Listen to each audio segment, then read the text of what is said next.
up? What up? What up? This Ibn Webb, Quran, or something here. Got another go around this official thanks thing here. Got some guys I went to college with. They excelled, in the athletic fields, college graduates, what have you there. I know when I went off to school, it was just cool just to watch, the athletes perform, whether it was track, football, basketball, soccer, big soccer school as well too. So it was pretty cool. So reached out to a couple of them, got them on here, just, talk about, their lives, fatherhood, sports, etc. here, but they don't know, just had the crazy admiration for them. So like I said, very appreciative, and hopefully, like I said, they jump on, you guys enjoy it. So just hold tight. Don't worry about everybody getting their old man on, man. You got a little company if that's all right with you, man. Yeah, how you doing? I'm good. You got one of your boys with you too. I thought I'd surprise you, man. Oh, hell yeah. You don't see him? Nah. Speak up, man. Yo, man, get yourself together, man. Stop playing with me. Yo, what's up, man? You don't even know who you're talking to. Come on, man. It's Roomy. There ain't no damn. What up, man? Chilling. How y'all doing? Good. Yourself? Bro. Jersey boys, okay. I know, man. Thank you, man. Thank you guys, man, just taking some time out. I know it's crazy holiday weekend and kids and going up and down these highways and gyms and fields. Man, I appreciate it. The way this weather's performing today, man, anybody doing nothing but in the house. Exactly.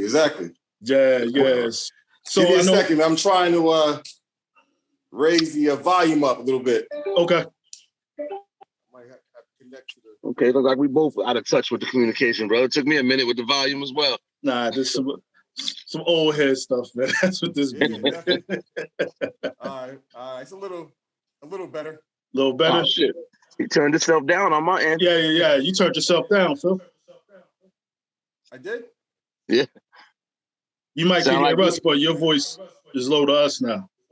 Sound like you at Brownell. I don't know what the heck I'm doing over here. Nah, we good. We work it out, man. Kev, you can still hear him a little bit, right? I can still hear him. He's a little faint, but I hear him. All right, cool. Right.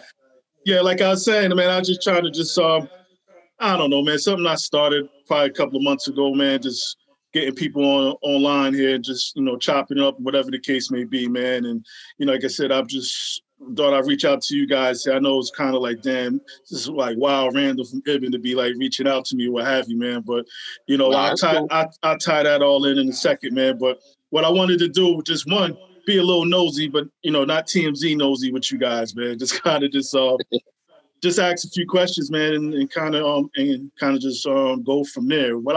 My first nosy question, to be honest, is like, how did both y'all end up at Southern? I mean, being high school, stars, all this other stuff. How'd y'all end up at Southern? I would, Phil, if you want to go first, how'd you end up there? All right, well, let me see. My first choice was actually Hofstra, but at the time, Hofstra was actually talking about stopping them football. So we didn't really know about our prep schools back then, but I had only got like a 790 to an 800 on the SAT. So I didn't qualify for like some of the actual bigger schools that I actually wanted to go to. Mm-hmm. So of course, Coach Roy Isbian reached out to me. That was it. Yeah. So. Mm-hmm. No, absolutely, man. Because I know you football, basketball, all state, all world down there. So I was just curious, man. I mean, all you guys, man, just kind of how y'all made it over there. And that's when that 700 was like that magical number back when we was there. Yep. Mm-hmm. Exactly. Yep. Yeah. Called Prop 48, right? Prop 48. If you didn't get it right, Prop 48, that whole situation. Yeah. But really, schools wouldn't mess with you because you had like an 780 or 800. That's crazy. Yeah. So basically, a lot of schools wasn't going to give me a full scholarship. Mm-hmm. So, my appearance really didn't have, because some of them told me to maybe come there, for the first year, but I would actually have to pay, and there was no way that that like my parents wasn't paying a 15, 20 G's. Oh yeah. You know I mean, for the year. So. Nah, that's crazy, man. Kev, how'd you end up there? But while I'm talking, Phil, work on your audio, man. Try to fix that. Go back to where you was at before everything started, before you touched anything, because you sound kind of far ahead. Nothing of your answer. Well, all right. Well, the thing is that I actually connected to the Bluetooth, so maybe that actually messed it up. All right. Well, as for me, man, I initially went to Delaware State first, right out of high school, and I spent the year there because I didn't get the necessary SAT scores either, so I couldn't play nothing my first year. So I wasn't even on. I had no plans of playing football anyway. I was just gonna run track. So when I got down there, all I had to do was just work out for track. But then my boy Rick he was a senior coming up. And so when I followed him in high school, I came back to watch the games and stuff. And then once he told me he was going to Southern, I kind of put my transfer papers in because I didn't really know nobody up there. And it wasn't a rough year. It was just a quiet year. You know, I didn't know nobody. I had no ride home, had no whip.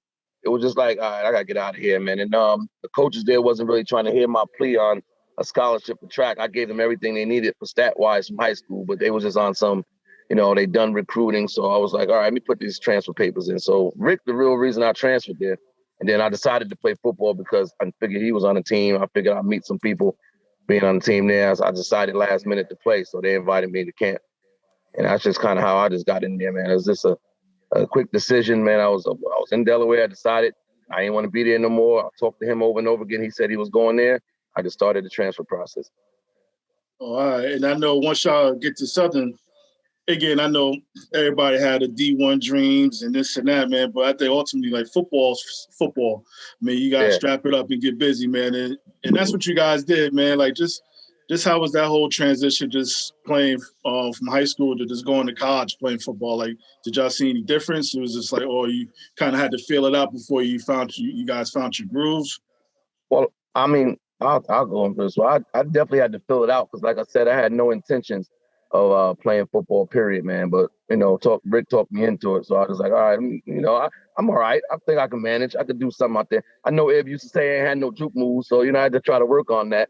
You know what I'm saying? So I figured I'd play a little college football and try to work on some juke moves. Cause I remember you was always telling me that you ain't got no moves, Cass. I said, well, I'm a track runner, Eb. I'm just doing this because I figured I can. You know what I'm saying? But that transition, it became great because the people you're around, they kind of made it better. You know what I'm saying? Like I didn't know anybody going up there but Rick. So when I got there, it was kind of like, you're fresh face. Everybody's kind of a fresh face, but I know Phil was from Connecticut, so I know a lot of people knew him. And Chris was from Connecticut too, so a lot of people knew him. They followed each other high school sport wise, so they was kind of familiar with everybody, with each other until we came up there. We ain't know a soul. So at first the transition is tough, but then it gets easier depending on who you're around. Yeah. Yeah, for me, it was like a total shock because it was like that first camp. There were literally like 70 freshmen. You know what I mean? So I came in with like Ellis Robinson, Chris Ortiz, Jack Perry, Joe Andruzzi. You know what I mean? So the class was like really, really, strong. And like I'm talented. That first practice, that depth chart was crazy. 15 receivers. Four open spots. You know what I mean? So it was definitely tough. You know what I mean? So like now, kids are like only able to practice maybe twice a day. But back then, in like '93, man, we had a triples. 5 in the morning. What else? Yeah, I ain't go through that. 2 1:30, and then 7:30. It was a shocker. Yeah, it had to be. I didn't experience that. Yeah, triples. Woo, tough. Yeah, that's crazy. Yeah, that's crazy. And it sounded like you said that depth chart. Even you knew you wanted to play receiver when you got there. Yeah, I did. But it's just crazy because out of the 15 receivers, Ellis, who had ended up playing a running back, was one of them. Chris Ortiz was actually, quarterbacking. So like, it was like cats like it was Ellis Robinson, Jack Perry. Let me see who else.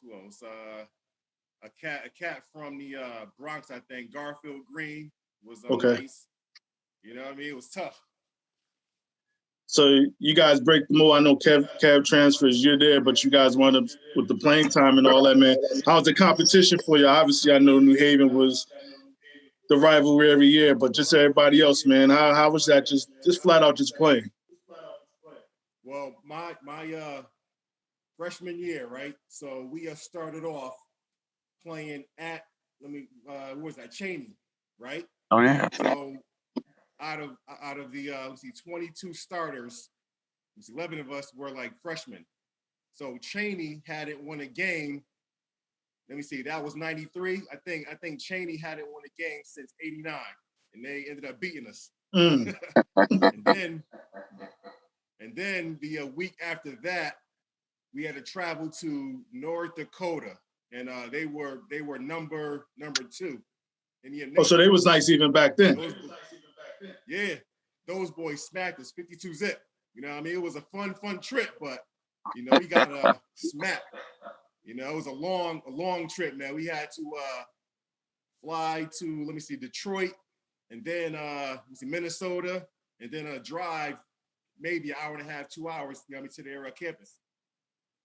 Damn. So it was a long trip. And that's tough.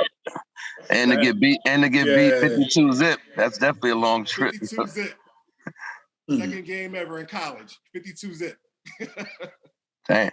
Smack. Yeah. Woo. And that L made that ride home a little longer too, I'm sure.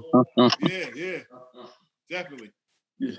So I know what you feel. I'm kind of jumping around, but I know you wanted to make it a transition over to basketball, and I'm gonna tell you something you might not remember. I remember, obviously, I don't know what year it was it your second or third year you wound up going to play ball, but I remember actually doing intramurals, like we played you guys and you just banged on this kid named Barrel Socks. I don't know if you remember this dunk. You caught it on him. And I don't know if that was something that just jump-started your collegiate basketball career or what, but I remember that quite vividly. I know if he hears this, he's probably gonna be pissed at me. But like I said, I know you just joked on him. Yeah, but it was just crazy. So did you back of your mind knew you was gonna try to do both eventually, or it's just something that just happened? Well, like a freshman year, Coach Leary had actually, wanted me too, but Kavanaugh wasn't having that, in the beginning. So I played from 93 to 96, all right, football. And then I joined basketball in the fall of 96. So I actually, only have played 2 years. But, happened to actually get a ring out of that. A talented team. You sure did. Tremboli, you know what I mean? Jared Lewis, Tree Carter. Team was nice. Loaded. And that one run y'all had, was it to the Elite Eight or the Final Four? What was it? No, Elite Eight. Elite Eight, okay. We had ended up losing to the eventual national champion, Cal State Bakersfield. Okay. Yeah, that was a magical run, man. I just remember even on campus, man, they throwing like TV screens all over the place, man. Remember that, you guys. Yeah, that was magical, man. And I know Kev, you ran over, and obviously with the track thing, man, just how the track helped for football. I mean, obviously it helped with your moves, but I'm sure the speed, though. Yeah, man. Yeah, thanks for that, bro. I worked on that, man.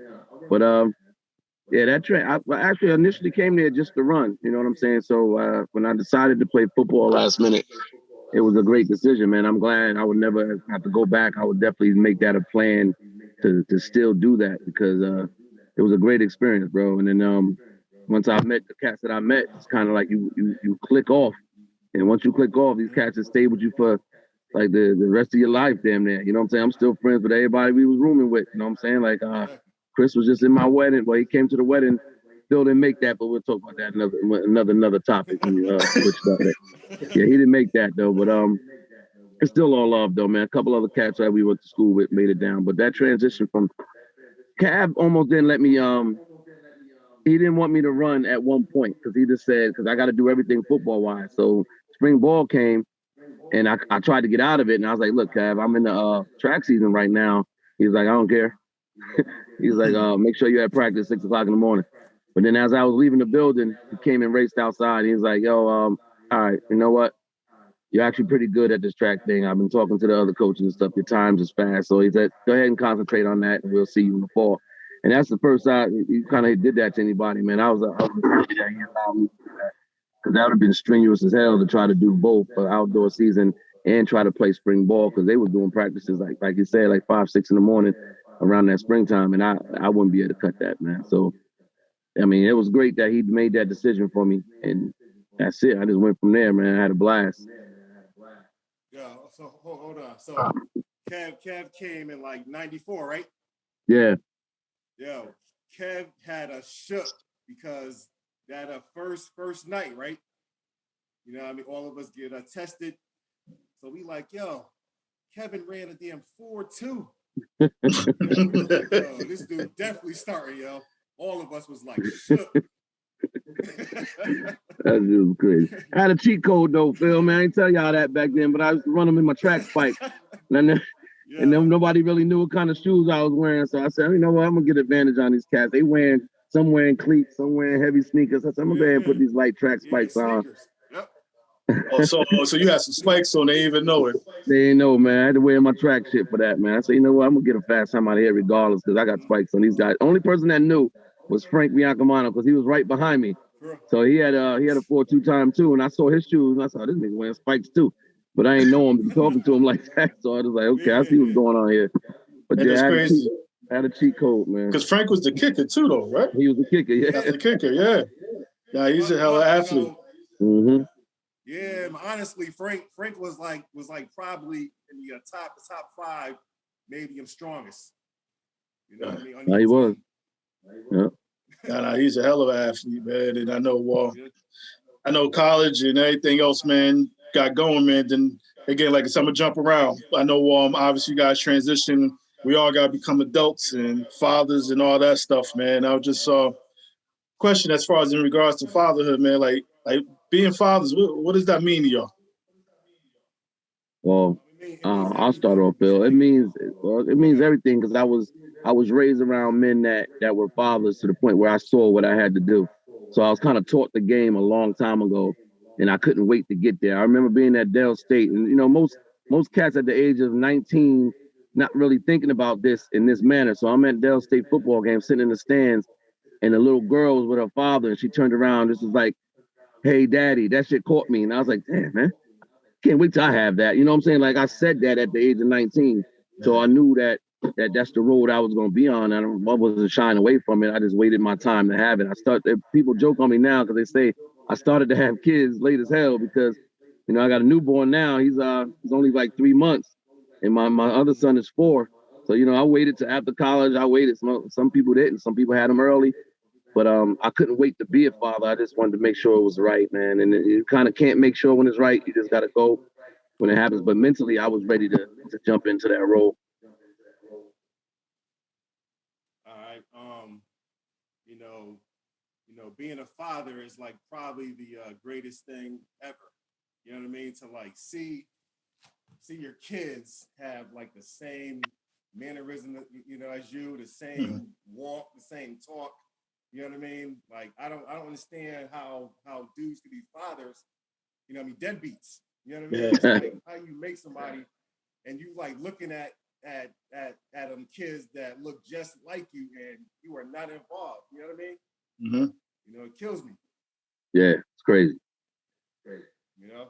Yeah, no, shit, like I said, man, I knew from uncles, man. You know, my father wasn't the best, but he was there. You know what I mean? So he was within hand's reach. You know, but I had uncles and stuff to show you, like, yo, this is what you need to be doing as far as this and that. Sit you down, teach you how to be a man and all that stuff. So, like I said, when you're prepared early, starts at home. They always say it starts at home, and it definitely starts at home. So it kind of trickles to when it's your time. When it's your time, you exactly know what to do. You know, you still got some fears, but you know firsthand of how to handle things when the shit starts to happen, man. And it's a blessing. And it's like, you know, crazy too, because my grandmother, right? So let me see, she had 11 kids. So my father and four of his brothers all served in Vietnam at the same time. You know what I mean? So my grandmother had 5 sons over there at the same time. So like afterwards, all of them had like long jobs. Like my father came home. He worked at Pitney Bowes for like 30 years. My other uncles had jobs for like 30, 40 years after that. You know what I mean? And it was like all of them woke up every morning, the same time. You know what I mean? No alarm clock. These dudes never ever called out sick. You know what I mean? So I like actually had positive models. You know what I mean? Role models. Yeah, man, that shit's like crazy important, man. And then I know what makes being a father like? What makes a father a father? Next message from 74,000. What makes a father a father? Yeah, so you talk. Shit. It's kind of a good question. I don't know how to answer that really, man. What makes a father a father? I guess just being able to explain your experiences to your kid and him look at you the way he looks at you. Because, you know, my son looks at me like, I can't do nothing wrong. You know what I mean? And that's like that's the best feeling in the world. So being able to explain to him how to do things and let him see how you do things, so you project the same thing that you saw as a child growing up, man, it's like it's amazing. It's really hard to explain that feeling of what makes a father a father. But I guess it's like being there, man. That time, they need that time. So you give them that time, they see it, they get it, and then it kind of becomes almost a smooth transition. Yeah, you got to deal with some stuff here and there, but you learn as you go, man, and you hope to make the right decisions. But that's for me, man. That's the experience part, man. Explaining your experiences, explaining just the right from wrongs, just to watch him look at you the way he look at you. It's just like, yo, it's the best feeling in the world, man. Yeah. Like you said, man, it seems like, you know, the kids think that daddy is like everything to them. You know what I mean? We are like their first superhero. Mm-hmm. There's a lot of times where, you know, I mean, early in the morning, it's like, damn, I don't feel like working today, but you know, I have to. You know what I mean? Sacrifice. That's another thing. You know what I mean? You got to sacrifice a lot. Whether it's doctor's appointments, games, you know, whatever. But being a father is probably the best accomplishment that I have ever achieved. Yeah. Most definitely. Real stuff, man. And how about any pressure from y'all being black fathers? Oh shit! Definitely. With all the shit that's going on today, man, the pressure is right on our backs every day. Then that's another thing you got to explain to your young ones, man. That this stuff here is going on. Hopefully, you know, as my kids get older, some of this stuff we could bury some of this stuff and just talk about it. Hopefully, some changes will be made that they don't have to go through half the shit that a lot of these young boys are going through out here today, including myself and us as men, just in general. And hopefully, like that stuff will calm the hell down and or eventually just cease and settle, brother. Because it's hard when my son is not there yet to a point where he knows, you know, he's 4, so he doesn't know really what the hell is going on as far as that's concerned. So I'm hoping he missed it. You know what I mean? He missed it, and I can explain to him how we had it. You know what we had to do to change things and keep him out of trouble, and hopefully it works, man. But you know how the shit's going nowadays. It's kind of hard to kind of foresee that. And you know, with Darius, which is my oldest son, he's 22 now. Mm-hmm. So you know, Darius has like, you know, his own car. You know, the windows are like tinted. So it's like at least 3 days a week, I gotta tell him, if you get him pulled over, have your hands on the wheel. You know what I mean? I gotta tell him every week, every time that Darius goes into the store, yo, take off your hood. You know what I mean? It's just, you know, I mean, it's crazy how like when all of us was like growing up, like my grandmother would like send me to the store to play numbers or get us cigarettes. You know what I mean? Yeah. Now I'm like, I'm thinking them twice about them sending, sending my kids just to the store here. Right. It's scary, and it's like every night that Darius isn't home yet. It's like I have like this feeling of like worry for him. Mm-hmm. But then soon as I like hear Darius' keys come to the door, it's like a weight lifted. You know what I mean? Every single night. It's crazy. Yeah, it's great, especially with everything going on, man. And I just think sometimes too, just us, being fathers, man, just got added pressure, just not only just being Black men, man, but just everything that comes with that. Now I know as far as how's life as being fathers and co-parenting with the moms here. How's that been for you guys throughout the years? I know Kev is a little shorter than you feel, but how's that been? Well, I have 3 baby moms. All right, I'm married now to one, which is she's excellent.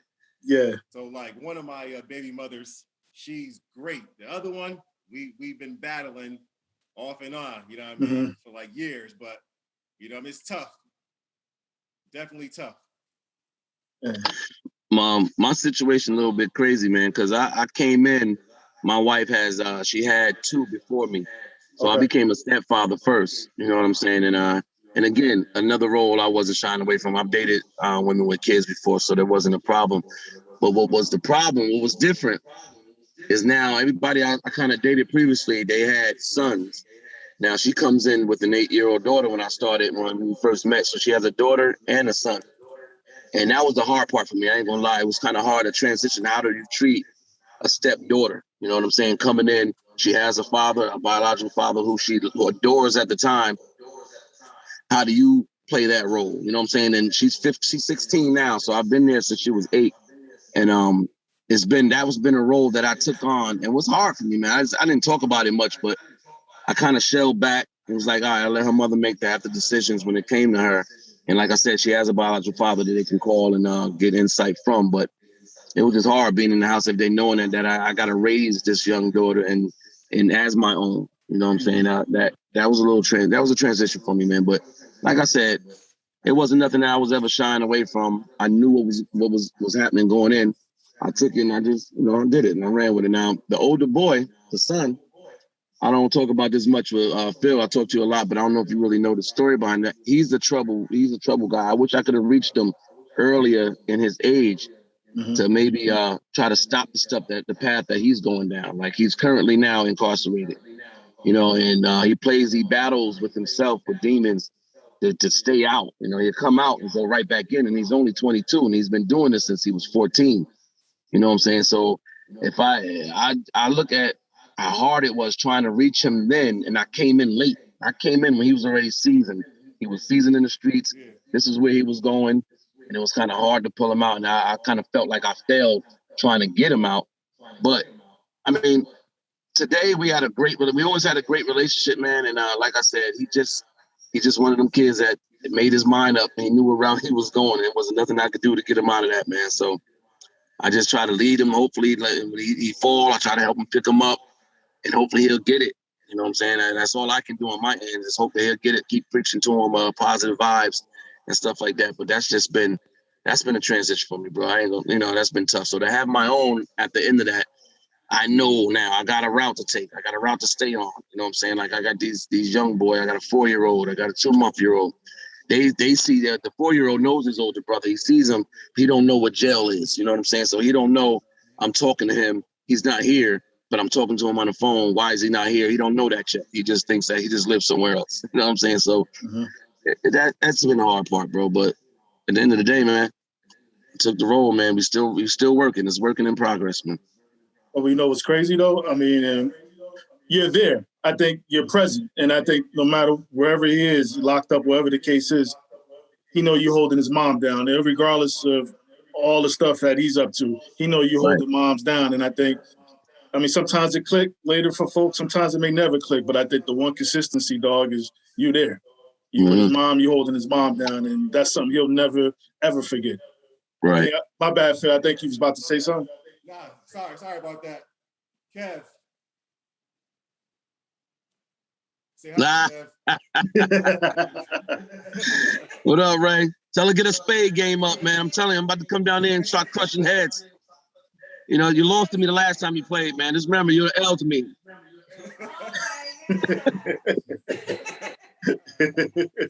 No doubt. Yeah. Nah, but yeah, like I said, you there, like I said, holding moms down, man. Anything you guys wish y'all would have known sooner before becoming dads? I wish that I would have been taught better about credit, real estate. Mm-hmm. You know what I mean? Yeah. Cause like back in the day, my parents, like I said, didn't have it. So like in college, I didn't have money, and it was like also hard to like work while playing sports. Mm-hmm. So student loans, I was like, oh shoot, they giving me $8,500 G's. All right, Yeah. you know what I mean? And then afterwards, those payments start. Yeah, right. Gotta pay that back, man. Yeah. I'm going like right now. I'm teaching my stepdaughter about that, man, and I'm learning as I'm going. So the stuff that I'm learning, I'm so pissed I didn't know this sooner. Like if I knew half the stuff I'm learning now, believe me, I would have been somewhere else financially, ready to go, and really comfortable, man. But I'm learning. I learn now, so I'm going through it, and I'm gonna fix it. And I'm teaching her. She's so into it now. Like she's asking me questions. Like she don't want to get caught out there later on. You know what I'm saying? Like the little things, man. The little things that can go a long way with this credit stuff, bro. And like it's ridiculous how we should have known this back then or taught this. Somebody should have had a class on this shit. Because right now, this shit is ridiculous out here, man. Yeah, no, absolutely, man. And I know, again, this is my yo-yo back and forth moment. Funny you guys mentioned that because it's kind of like, even with college, like, yo, we didn't need sit in the big ass lecture room, learn about periodic tables with chemistry. Mm-hmm. We didn't need to know all, you know what I mean? We didn't need to know all of that. Like, in colleges, I mean, the shit's a business, you know, Mm-hmm. still an education setting as well, too. So it's just kind of like, they start teaching all the entrepreneur credit stuff, they're gonna lose students. So they're gonna lose those. So that's why they ain't trying to overflood them college courses with it. They'll sprinkle it in here and there. Right. You know what I mean? But yeah, they won't. It ain't like it's an entrepreneur university somewhere. You know, it's just crazy like how, you know, they'll sprinkle something but try to pull it back. And, you know, like people like us, man, we gotta learn on our own all this stuff. Right. And we didn't know the sprinkle we should have took and ran with, because it's up to us now. They say I sprinkled them with it. They ignored it. We shouldn't have, like, if I'd have knew, like I said, if I'd have knew then what I know now, I would have definitely never ignored that little sprinkle. I'd have tackled that on, and I'd have learned some other stuff about it, because there's definitely a lot out there that I wish I would have known. Trust. Yeah. No, absolutely. And then I go back and forth with the kid thing as far as, is it harder now or harder when we were kids? I go back and forth each day. Like sometimes I think it's one, I think it's the other. But you guys think, is it harder for kids now or when we were kids? Nah, I'll go when we were kids. It was harder, man. We ain't have half the stuff they have now. They just spoiled. They spoiled now. They don't have to do shit, man. Everything is on their phone. They don't interact with each other, damn near no more. Like back then, we had to go outside. You know what I'm saying? Like that's the fun we had to have. We had to go outside. Specifically, my stepdaughter can stay in the house all day and be on a group live with her friends on the phone in her room and never come out. I mean, never come out. And I was like, I don't know how you can do that. Like I have to go outside. Like I got the technology too, but I can't be online and all day. I got to go outside and see people, man. I got to interact. I got to do some things. I don't know how she can do that and be great. She had her best day just doing that all day. So I would say us. I said we had a little rougher, man. We had to actually work for hours, man. These kids now, they get handed shit and they don't even work hard for it. True. Same, same on feelings. You know, I feel that ours was like definitely harder too, because in the 80s, 90s, we grew up in the crack epidemic, the AIDS epidemic. You know what I mean? We know what cell phones. My mother told me to stay right there in front of the house. Right. I was right in front of the house. Across town, playing on ball somewhere. Dodging bullets. Right. You know what I mean? So definitely worse. Yeah, and I know I don't know because we had the Coleco, the Ataris, the whatever, but Yeah, we knew to go out though. I mean, because we thought we was gonna miss something. Right. Yeah, exactly. Yeah. And the Atari stuff made us want to go out, especially the sports. We played football on a video game. We wanted to be the person we were playing. So guess what? We got to go outside and show that we learned some shit off this Atari and start playing some shit in the park. Like, yo, I'm gonna show y'all my number. I'm Don BB today, y'all. Y'all gonna see this. You know what I'm saying? So them kids don't do that, man. I coach football now. I coach track and field now, and I'm looking at these kids like, y'all don't want to be like nobody y'all watch on TV right now. Like, who y'all favorite star? Y'all don't want to be that guy? They're like, yeah, we want to be them when we playing the game. And they live by that shit, man. Yeah, it's crazy too, because like growing up too, if like I was in the house too long, I'd be bored as hell. Because growing up in the projects, there were weeks or like months where, cable was off, lights was off. So like back then, all we had was like channels 2 through like 11. You know what I mean? Yeah, you probably can still get a video music box though, right? Oh man, you remember video music? Hell yeah, you ain't Jeff. Absolutely. Absolutely. Yeah, I'm not gonna keep you guys too much longer. I just asked a few more questions, and I know you guys got to get on. Cool. But have some fun though. 95 or the Merritt Parkway? Oh, I'm a 95, bro. I like 95. The Merritt always seemed longer to me for some reason, man. I took it a lot, but it always seemed longer to me, especially with those numbers going back to the number it was. It went a little lower and fooled me a couple times. Let me get off the wrong exit. I'm gonna go with 95, man. That's my spot.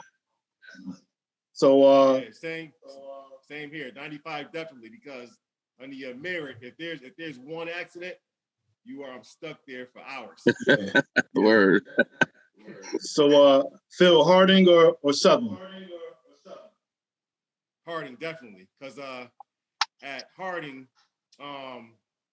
basketball, we were like probably the top team, in New England, and we played a national schedule every single year. So we actually played that #1 St. Anthony's team, with a Bobby Hurley, Terry Jaher. Oh, Roderick and Jerry Walker and them. Yeah. They blew us out, but and then we also played Christ the King. We played St. Raymond. We played Bishop Laughlin with Tree Carter. Mm-hmm. You know what I mean? So we had Jersey. What's that school in Jersey? St. Joe's of Metuchen. St. Joe's Metuchen. Oh, yes. Yeah. You played, Y'all played them? Yeah. Okay. Yeah. Christmas tournament. 92. Cool. 91 rather. Yep. Yeah. Okay, Passaic or Southern? I'm gonna say Southern, man. I'm gonna say, because I had my best years at Southern, man. Passaic was me a growing phase. I became who I am when I got to Southern. Like Passaic, I was a totally different person. Bro, I kind of just grow out of a shell, and then you become somebody else. You never look back. I mean, I had fun. Don't get it twisted, man. I met some great guys, I had some great friends, but I'm gonna go with my experience at Southern, man. That made my personality. All right, I'm gonna keep it both y'all Connecticut. We got you going Alley Cat or Tipton's? Ooh. Man. Ooh. Well, you know what?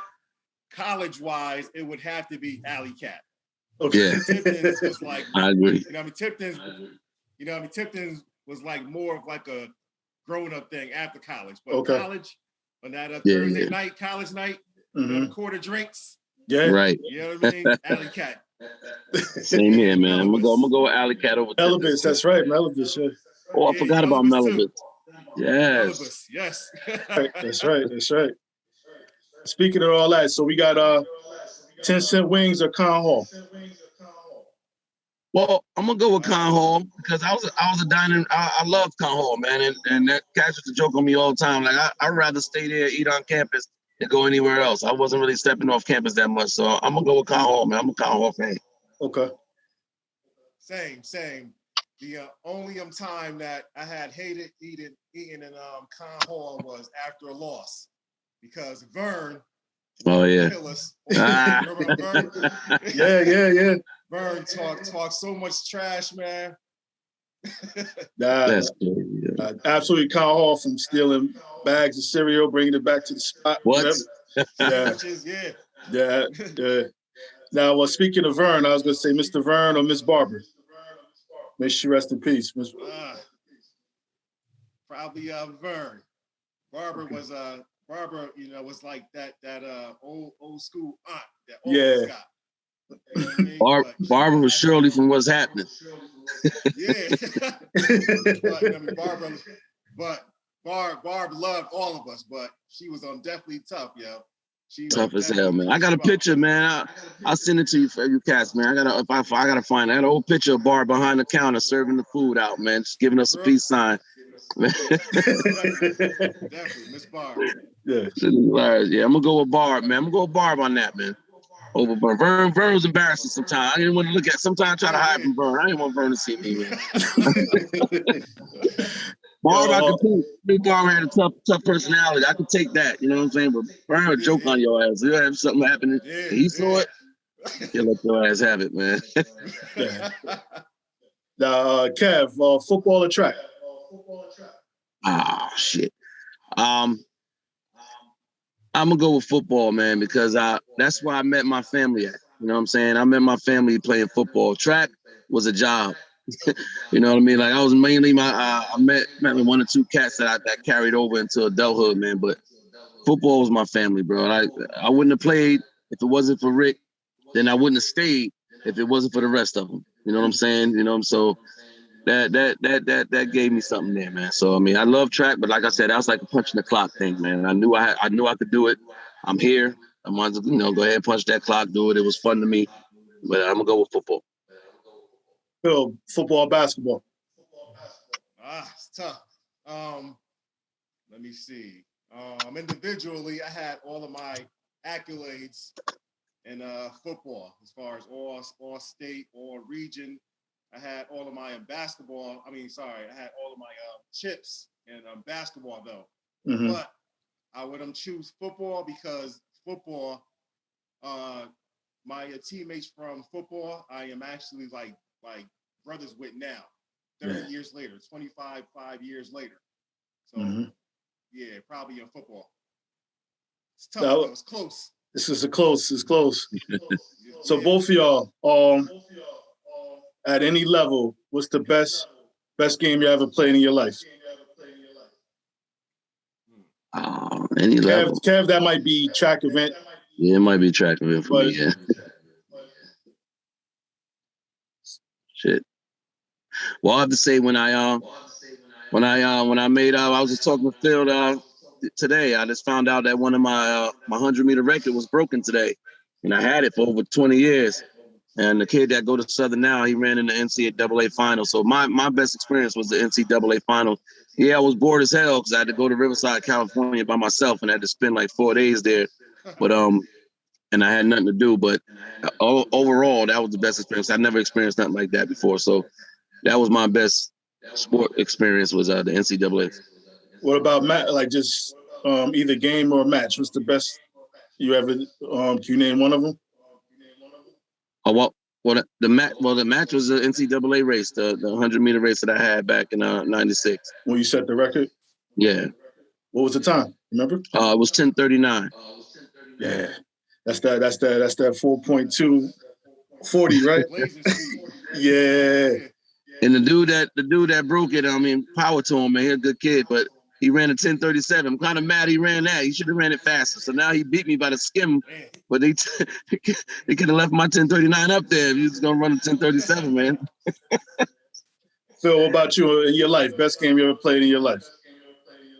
Any sport? Probably a football in high school.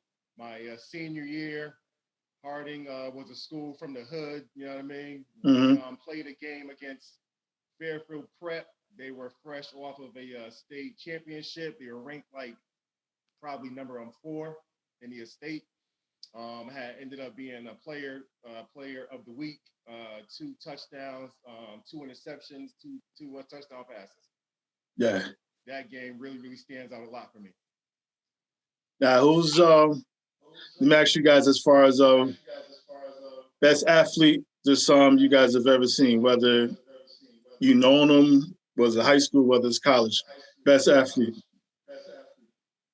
Well, for me, I'm gonna go with my hometown favorite, man, my Craig Ironhead Hayward, bro.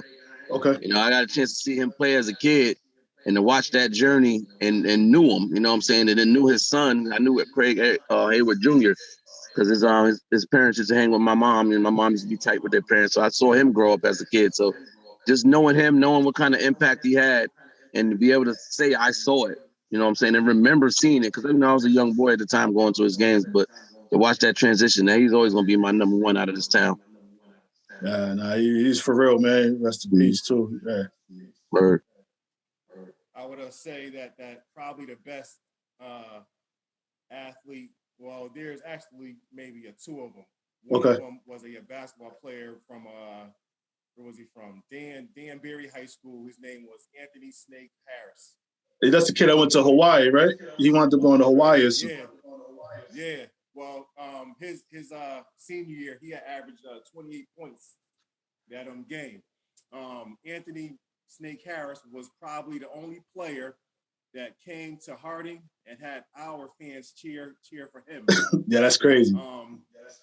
Yeah, and then he had actually went to where'd he go? Syracuse first. He was in that class with like Adrian Autry, Lawrence Moten, and them. And then he had ended up having a fight at a bar or whatever, and then had ended up leaving, going to Hawaii. Yeah. The other dominant athlete I have seen was probably Bucky Jones. He was a dominant football player and basketball player.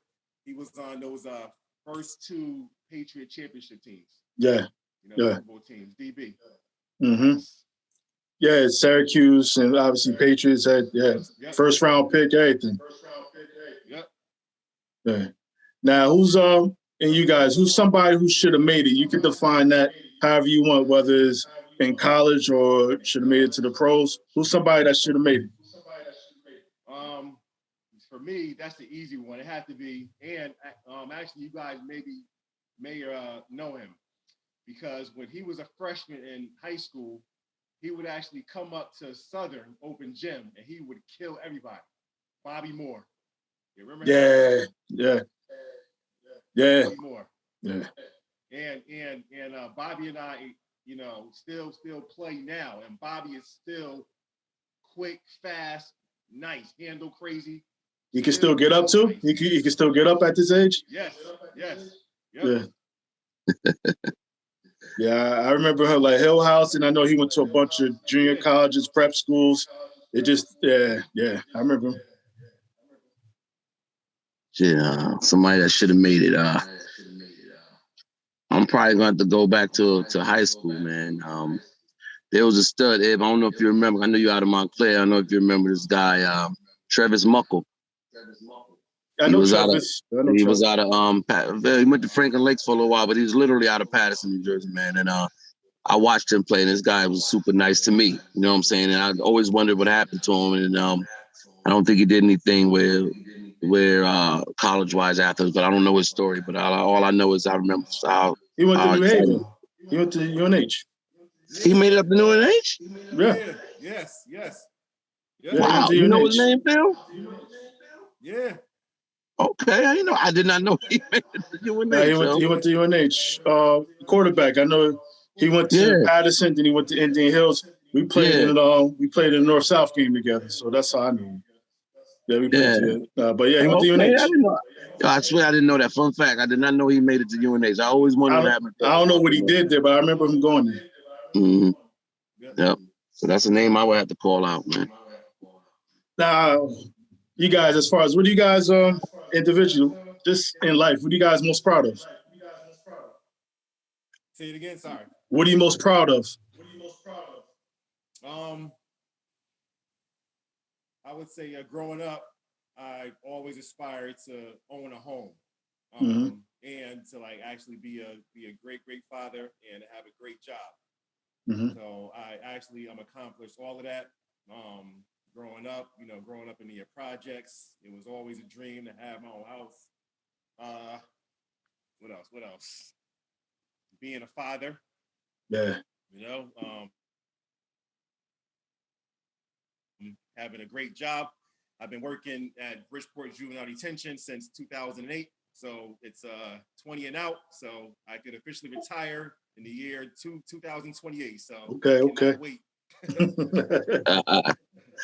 Well, man, for me, I'm most proud of making the decisions I've made up until this point and staying on the track that I'm on, be able to still be here and raise my kids. You know what I'm saying? So I'm really most proud of staying on the positive side. You know what I'm saying? Everybody always had a peer pressure. Everybody always had something they could have went left for.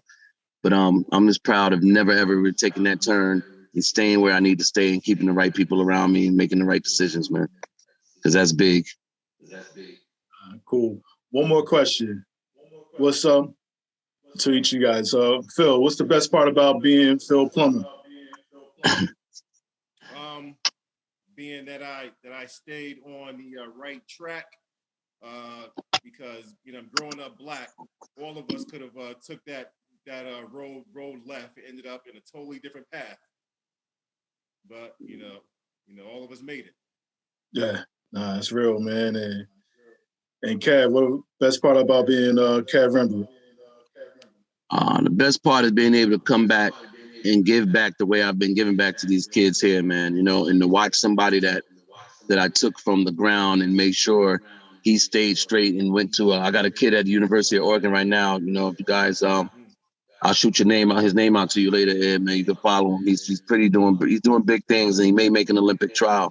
So I'm just proud to still come back to my town and be able to give back, and then people understand where I'm coming from. I had a parent reach out to me yesterday and sign his kid up for me to work on.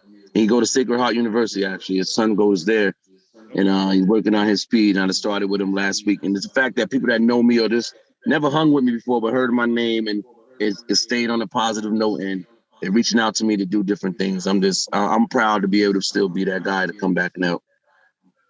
Good stuff, man. And I just wanted to share with you guys. Like I said, I know this is crazy random, me reaching out to you guys. But I know I tried to get a couple others on. I know Chris was busy with his son. I know he had a basketball tournament or something. Chris and a couple others, man. I just wanted to say, man, just me going to Southern, though I ain't playing any sports or whatever, I found solace in watching you guys, man, whether it was football, whether it was track, basketball, whether it's watching the soccer teams, because I was still a sports junkie. And I think just seeing you guys just kind of just do your thing here, man. Like I said, you couldn't have had a bigger fan than me. I didn't walk around with a, Go Owls poster or anything like that. But, I just kept it to myself. But like I said, I really just admired you guys. Granted, I know we're on the same age bracket, but like I said, that don't take away me being a fan of all of y'all.